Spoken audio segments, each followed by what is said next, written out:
A pandemia, o isolamento social, as péssimas notícias de jornal, muitas pessoas morrendo diariamente, todas essas informações fazem com que muita gente adoeça, mas não do coronavírus, adoeça de problemas psicossomáticos, ansiedade, depressão, síndrome do pânico, transtorno bipolar, dentre tantas outras.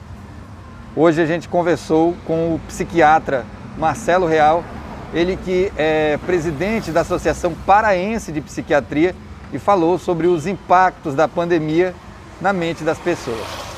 A gente observa que a gente vem tendo uma experiência muito diferente. A pandemia ela traz um sentimento de luto coletivo, em que várias pessoas, todos nós temos contato com pessoas que estão passando por dificuldade ou faleceram, né? Ou estão, e a gente observa também as dificuldades do tratamento, né, que ainda é desconhecido. Então isso faz com que esse pensamento e esse sentimento, né, essas dificuldades, elas trazem outros fatores de riscos, né, como por exemplo dificuldade financeira, o medo da morte, né, entre outras coisas. O distanciamento social também ele é intensificado, esse distanciamento social. O ser humano ele é um ser que precisa de relacionamento interpessoal, isso é quase que inerente ao ser humano. E com o distanciamento faz com que isso fique mais difícil, a capacidade de se relacionar, trazendo alguns problemas. Então a gente observa no período da pandemia, a Associação Brasileira de Psiquiatria já alertou isso já há algumas semanas, a possibilidade do surgimento da quarta onda, né? E a quarta onda da quarta onda do Covid, ela não seria necessariamente a doença Covid, né? O vírus necessariamente, mas são as consequências da saúde mental, que na verdade eu acho até que isso já vem acontecendo. A gente observa em vários cenários da emergência psiquiátrica, dos ambientes ambulatoriais, o aumento exponencial, posso sim dizer, de vários quadros de pacientes estáveis que se agudizaram o quadro, ou até surgimento de quadros novos, né?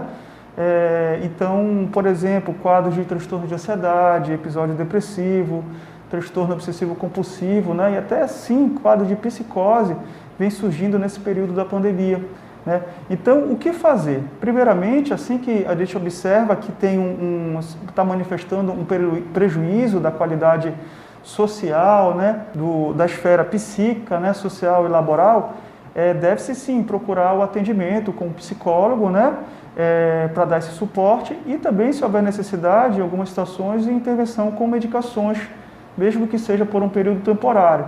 Mas enquanto isso não acontece, às vezes o tempo de atendimento demora para ter um contato com um profissional desse um pouco mais especializado.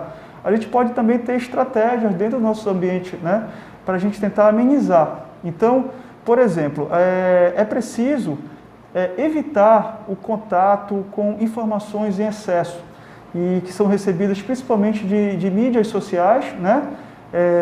Mídias sociais variadas, a gente observa inclusive de aplicativos de conversa e que chegam e não necessariamente tem um filtro da informação se é verdadeira ou não, ou chega sem um mínimo de cuidado com a informação repassada, causando muito alarde, né? Dúvidas, inseguranças, isso também é muito ruim. Como se não bastasse, ainda tem as televisões, canal aberto, né? Isso independente de qual emissora for, que algumas delas, elas acabam trazendo informações em excesso e a televisão fica um verdadeiro placar de óbito.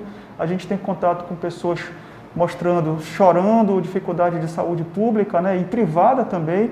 Isso faz, esse excesso de informação não é bom para ninguém. Praticamente não há uma informação nova à medida que a semana vai passando, né? Então isso só faz deixar a pessoa mais tensa, preocupada com seu familiar e amigos queridos, vendo pessoas padecerem da doença. Como esse isolamento social faz com que também a gente permaneça mais tempo confinado, a gente precisa, muitos pacientes referem alteração do sono, né?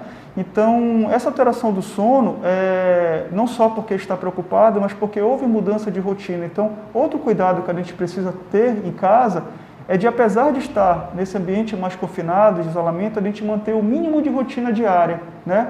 O horário para comer, tomar café, o horário para almoçar, o horário para jantar, o horário para ler um livro, né? Parece bobagem, mas isso é fundamental, a gente manter essa regularidade dos nossos hábitos e não modificar, porque senão a gente vai ter prejuízos do sono.